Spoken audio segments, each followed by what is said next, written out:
¿Qué opinan? Plein yon gata commencé. Vinda des jeunes comme ça, comment li gata plein et li dou c'est pas haïtien qui problème nan li même li pas d'accord avec Jean y a fait déportation yo parce que on attend des questions d'am nan poser là nous pral quitter autant de toute vidéo n'a fait tirer ça pour même qui pas attendre bien espagnol.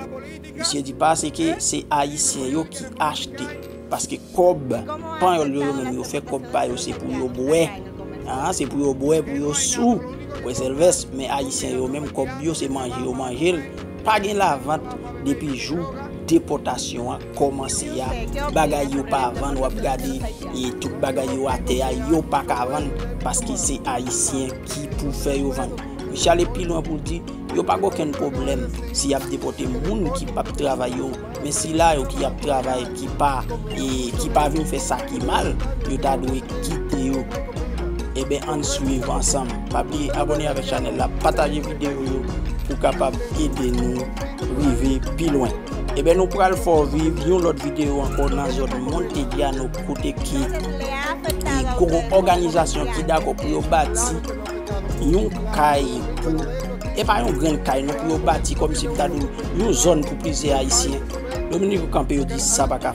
¿Qué opinan? Yo no estoy de acuerdo con eso, con lo que deporten los haitianos, pero pueden agarrar y saber cuáles están trabajando, los que trabajan. Tú sabes que no están haciendo cosas malas, sí lo pueden tener aquí, pero los que están haciendo cosas malas sí lo pueden deportar. Pero nosotros no estamos de acuerdo con que deporten haitianos, porque es que la cosa está mala. Ahora mismo nos quiere sacar el presidente a nosotros los cuartos que gastan en la política, dime, poniendo que reforma fiscal. ¿Y cómo ha afectado las deportaciones de los haitianos acá en el comercio del mercado? Que no hay nada, porque los únicos que compran comida son los haitianos, que trabajan para comer, el dominicano trabaja para beber y meter droga. ¿Y usted qué opina sobre las deportaciones de los haitianos? No, yo opino que hay mucho bueno y hay mucho malo. Tú sabes que no estoy de acuerdo con que los deporten. Como el hermano mío acaba de decir, que deporten los que estén haciendo cosas malas, pero el que esté trabajando legal, como muchos de ellos, que no le hagan daño, porque ellos lo que hacen es comprar comida, comprar mucha comida. Usted no ve a un haitiano bebiendo cerveza, en un sitio por ahí haciendo cosas malas. Lo de ellos para comer nada más. Entonces, ¿le ha afectado a ustedes como comerciantes eso? Claro que no ha afectado mucho, claro. Los domingos era de ellos aquí, pero ahora no viene uno por ningún lado, por parte se ven, porque andan atrás de ellos porque tienen un negocio con ellos. Lo agarran, les quitan todo lo que tienen y después lo sueltan y después vuelven y lo agarran, que es un negocio que tienen. Entonces, todo hasta un día. Kounya moi pense n'a d'accord ensemble avec moi.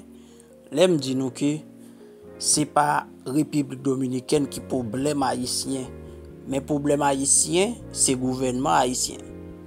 Imaginez que regardez ti ça il a fait et puis quand tu as tout plein ça. Bon si gouvernement haïtien te prend une décision fermement pour te dire m'a recevoir tout petit moi yo qui a vinn la caille moi mais ça m'a fait pour yo et puis reste haïtien qui était yo te prend décision volontairement pour yo à la caille yo ou d'après gros plein qui a gain. Ouais ti plein gain dans marché t'as pas gain plein dans toute construction tout côté. Information qui arrive joindre nous et m'a porté vidéo pour nous dans zone Montedia nous gon organisation qui décide pour construire une zone et pas construire un caille non construire une zone pour un paquet haïtien il a construit des belles cailles et ben les que citoyens dominicains entendent ça yo levé camper yo dit ça pas qu'à fait pour yo venir construire caille pour haïtien dans pays yo moi même m'a demandé est-ce qu'il pas gain dans compatriotes haïtiens ça yo qui gain connaissance qui t'a l'école qui connaît penser pour que les gens pas faire le bâti caille ça dans pays yo pour yo haïtien monsieur